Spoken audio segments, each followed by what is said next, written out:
What's going on, everybody? Eric Lindquist at Stochastic here in the Odd Chopper channel, coming to you with a very quick incoming edition, because I gotta go, edition of MLB Lindy's Leads, Likes, and Locks. Hit that like button, subscribe button, notification bell. Goes a long way for me on this video, goes a long way for you. That way you become apprised whenever great content is going live here at our little next YouTube woods. 1-1-1. Oh, it doesn't sound so great, but then you take into account Tyler Soderstrom goes yard for us. So that is profit on this program. But that's not all. If you checked out Lindy's Long Balls, which is a short, every single Monday through Saturday here on the YouTube channel or over on X at Eric Lindquist, that's me. You can go follow me there.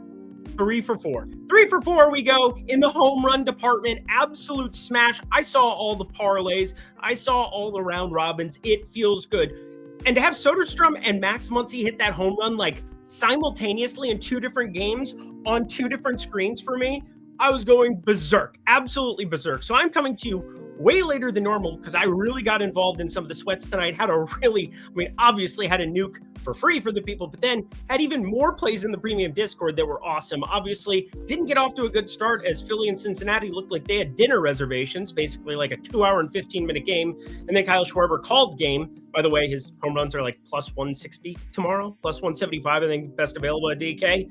Don't bet that, but awesome to get 3 of 4 on Lindy's Long Balls, now way up over into the double-digit units there. Unit tracking the thing throughout. Plus, man, it feels good. I knew we had one of those smashes incoming sooner rather than later. We have been dead on the heels of it, and that was nuclear. So, without further ado, I'm going to be really, really quick tonight here with my analysis because, well, I love my wife. So let's get ourselves to it, shall we? If you guys want to jump in the Discord and get all my plays, the additions, like, I don't know, both strikeout props that absolutely smacked. Yeah, absolute smackaroos. Zebby Matthews goes way over the old 5.5 strikeouts plus money. And then you got Jose Quintana goes way under 4.5 strikeouts there, only puts up 3. Had a pretty decent outing otherwise, but strikeouts, they are fickle. And I didn't expect Zebby Matthews to win. And I expected Jose Quintana to win. And I still was on the right side of those strikeouts. So felt really good. Hopefully we can get this prize picks card across for the people too at the very end of the night. But going to be a couple grand here when it's all said and done for the evening. That makes me so excited for everybody in the premium Discord. And I know you've been tailing me for a long time. And well, we've put in that work, Devin. Don't give up. You can jump in now too. Promo code Lindy Tails for 50% off your first week or your first month. Woo-hoo-hoo. Let's get to the picks. Yeah. I don't even know what to say. I'm beside myself. I'm just going to sit right here and do this. Seattle taking on Baltimore. We got Josh Naylor, not the Bo Naylor, his brother in the next game, but Josh Naylor. He's been pretty darn good with the old Seattle Mariners. We'll say, Eugenio Suarez struggling with righty power in that ballpark. I don't think it's that surprising. Cal Raleigh taking advantage, just pulling everything in Seattle. I don't know what it is. Is there like a wind funnel going out to right field or something? Because lefty power, just fine. Righty power, like a cavern. You really rarely get the Julio Rodriguez, Randy Arozarena alerts, but you get the Cal Raleigh one every day. You get the Josh Naylor one just about every day. Now you're in another great ballpark for lefty power, and it's north of plus 400. This one's probably going to go on the card by the end of the night, if I'm being dead honest. Again, I'm feeling generous. I'm just going to tell you what I'm going to do on all of these leans because I have kind of a game plan in place for a couple of them already. Man, not throwing you off the center. These are literally the best plays that I've got available, but I mean, I didn't know I was going to be up this late. It is currently well past midnight Eastern time. It is almost 9:30 here on the West Coast. So just saying, Josh Naylor up in the air like you just don't care, taking on Dean Kramer, north of a 200 expected ISO, square peg, square hole, all those things look good. Miami taking on Cleveland. Miami money line makes the most sense here. Jansen Junk, do I think he's good? No, but Logan Allen's getting way too much love here, in my opinion. I don't know what to make of him all the time, but Jansen Junk, even though he's not good, this is a Miami team that's pesky, has been stringing good games together incessantly. So just want to say something you want to be paying close attention to. Cincy money line, Phillies, Reds. This one's really not interesting to me whatsoever. Suarez and Singer, they're just doing enough there. And did I mention those ridiculous odds we were looking at? Yeah. Don't even know what to tell you. Byron Buxton, he's back in the mix, and, well, his home run numbers ended up opening a little too short, so we'll probably be off of that one entirely. It's sad because this is a great spot against Rodon, any lefty with a pulse in a ballpark like Yankee Stadium for Byron Buxton, back off the IL. Saw that was going to happen like in the later stages last night, and I was like, I bet he opens inside of, or outside of plus 300. No, plus 275. It was unbettable. Suzuki over 1.5 total bases here in this one. I'm very interested in this. So if there's anything on this page that looks good to you, Josh Naylor, Suzuki 1.5 total bases. His home run number, like 320. That's not going to be good enough for me there in Toronto against Barrios, but he has righty power problems. And he has lefty power problems too, but exponentially higher here on the right side lately. So just want to point out, it's one of those things where, Suzuki over 1.5 total bases definitely makes some sense at some of these opening numbers against our guy, Jose Barrios. As for the Cubby side of it, just to have it covered for you, we got Brown. What can Brown do for you? Get lit up more than likely. He's got good strikeout stuff at times, but overall just been a struggle bus. 11.3% barrel percentage, 46.5% hard hit. So Lindor over 1.5 hits plus runs plus RBIs. I really want to force this one in against Strider. I really, really do. Plus, you're going to get this bullpen for Atlanta. And again, some of these bullpens, Minnesota, you want to take stock of. They're drastically worse than what they were pre-trade deadline. Now, the Braves didn't get rid of enough pieces for it to really matter to me, to really have that kind of analysis sitting there. But Lindor, 1.5 hits plus runs plus RBIs, something that is on my mind. Ooh, did I not put the stuff in here? Crap.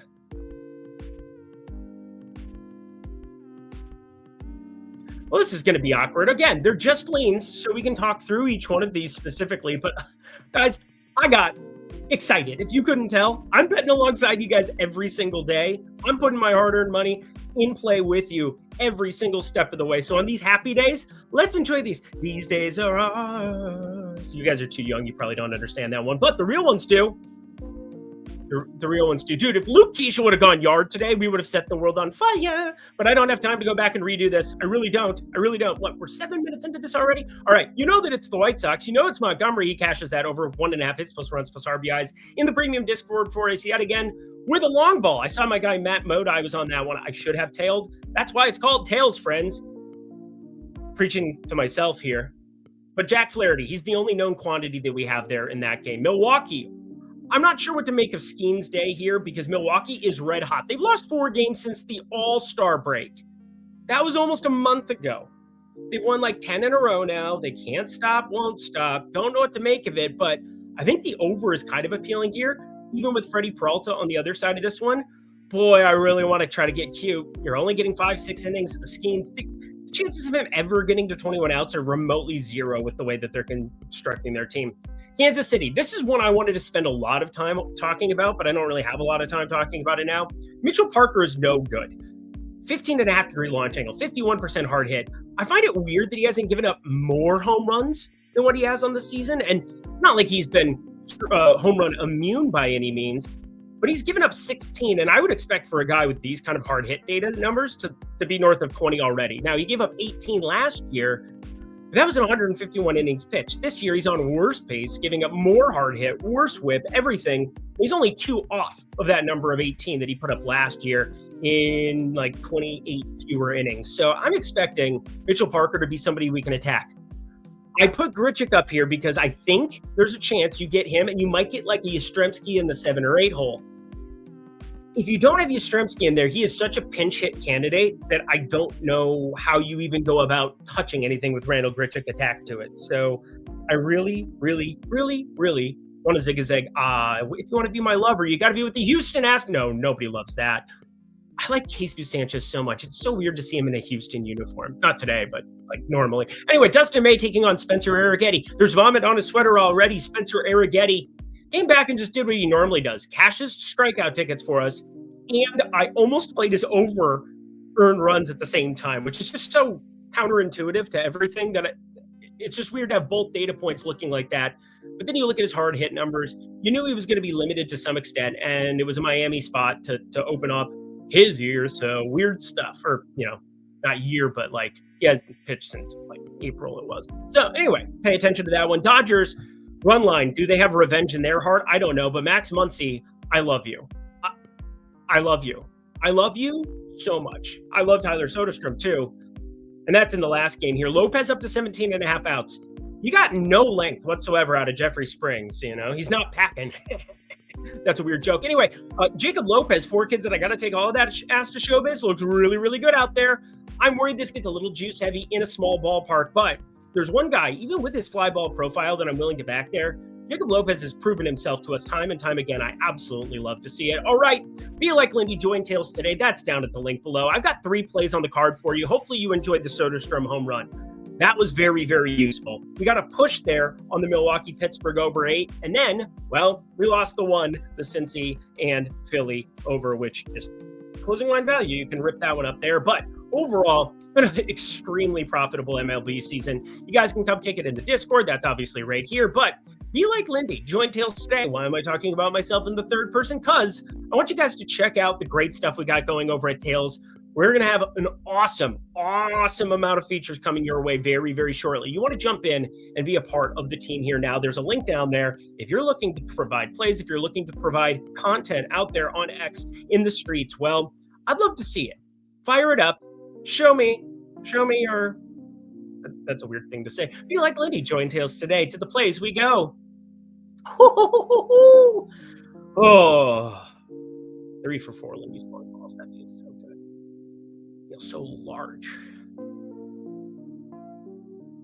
I love my wife. Colorado +1.5 taking on St. Louis here. And yeah, it's a pretty wide number overall, but this is the thing that I don't get.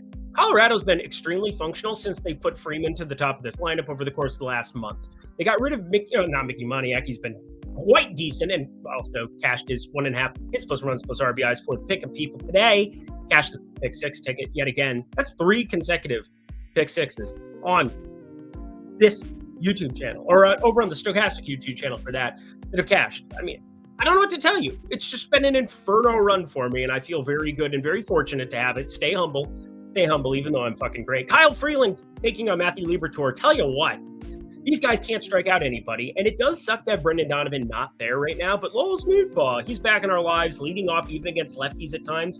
Curious to see what the construction of this lineup's going to be. I do think Mason Wynn ends up leading off, and you're probably going to get Lars Nootbaar further down the lineup. Not sure if the books are going to encapsulate for it. Still waiting on some of those numbers to open. Ivan Herrera going to look good against a lefty. Alec Burleson doesn't even matter that it's a lefty. And Kyle Freeland, generally, he's a guy that I'm okay backing outside of Coors Field, but yeah, and this St. Louis team is still good enough, still functional enough where I want to back him. But Matthew Liberatore, haven't been a big fan of his from day one, and now the fly balls are starting to show up. Even though 42.8% ground ball percentage is not meteoric or ridiculous, 13.9 degree average launch angle. So when the ball is getting launched, it's going high and far, and there are problems there. And we want to be backing an over of 8.5, already posted, already played, already bet it. Let's get ourselves along. Arizona taking on Texas here. This one, I got some really interesting numbers here. Now, one thing I'm always trying to take account of here is no VIG Profit X and the exchanges relative to some of the opening numbers at books, because, well, overnight, you're not going to get that crazy shift there. They're going to react and be reactionary more than they are like setting the market. There are some people extremely sharp, throwing out tons of liquidity over there. We can have those conversations a different day. But the conversation for today is I don't see how Texas isn't north of -150 here. DeSclafani has been downright atrocious. 396 expected slugging. Does have decent enough strikeout stuff, but I expect power to really show up and bite him shortly. 8.1% barrel percentage, I expect that to come up. And Jack Leiter, he's starting to put it together, and we have a lot more sample size on him. And DeSclafani, as he gets stretched out, I expect to have worse numbers. Now, Jack Leiter has not been good. He's not the one that was promised once upon a time, Vanderbilt's finest, but the fastball velo, 97, 98, he can really rip it by dudes. And then the changeup. If we can get this changeup to start coming along for the ride, 36.5% whiff percentage, I just think this is a ridiculous line to some extent. And I know Corbin Carroll goes yard every single day. We've been the benefits of that, but I think you want to jump in on Texas now. I could expect this to close north of that -145, -150 number. I just disagree with it. So fire it up. Obviously crazy. They were down 6-1. I was watching that game. Come back and win 7-6 in extras. What a time to be alive. Also, hit that like button for me as we round out the program. San Diego taking on San Francisco. To my favorite prop, probably my favorite play of the trio that we threw out here to start. I'm waiting for more books to open with it. So you could put this in the lean light category, but it is so interesting to me that I just want to talk through it. What the hell happened to Robbie Ray's strikeout stuff?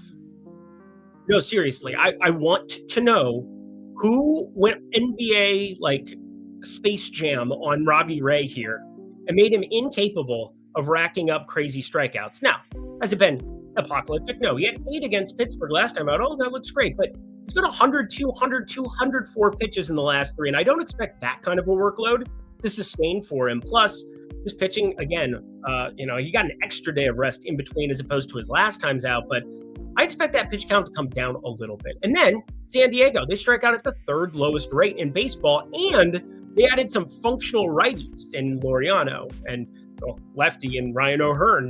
Downey even ends up in the lineup for what it's worth. But my point is that Robbie Ray against San Diego, I can't believe I'm projecting him like south of the 4.5 number being like a 50-50 on the other side. Like I have more like 60-40 towards that under, and it is plus money at open on FanDuel. I haven't played it yet, but under 4.5 Ks is going to be on the card as long as it remains plus money here. And I just want more books, and I want to be able to take advantage of a plus 110, plus 115. Remember, people love to bet their overs, and I don't have a ton of these unders that I'll throw out on this program for a couple of different reasons. One, I know that, I might as well highlight the overs that people do like. I mean, and I loved the Jose Quintana under 4.5 strikeouts. It was my favorite strikeout bet of the day here. You shouldn't care. I don't care, but I know some people do. But also, the market will move a majority of the time towards overs because people bet them, the public bets them, and that is what we want to keep in mind. All righty, y'all. That does it for today. As I said before, if you guys are looking to jump in, just a ridiculous, ridiculous card today. Feel really good about the evening window and how that came together. I wasn't sure, a little touch and go, but we got there. Lindy Tails for 50% off your first week or your first month.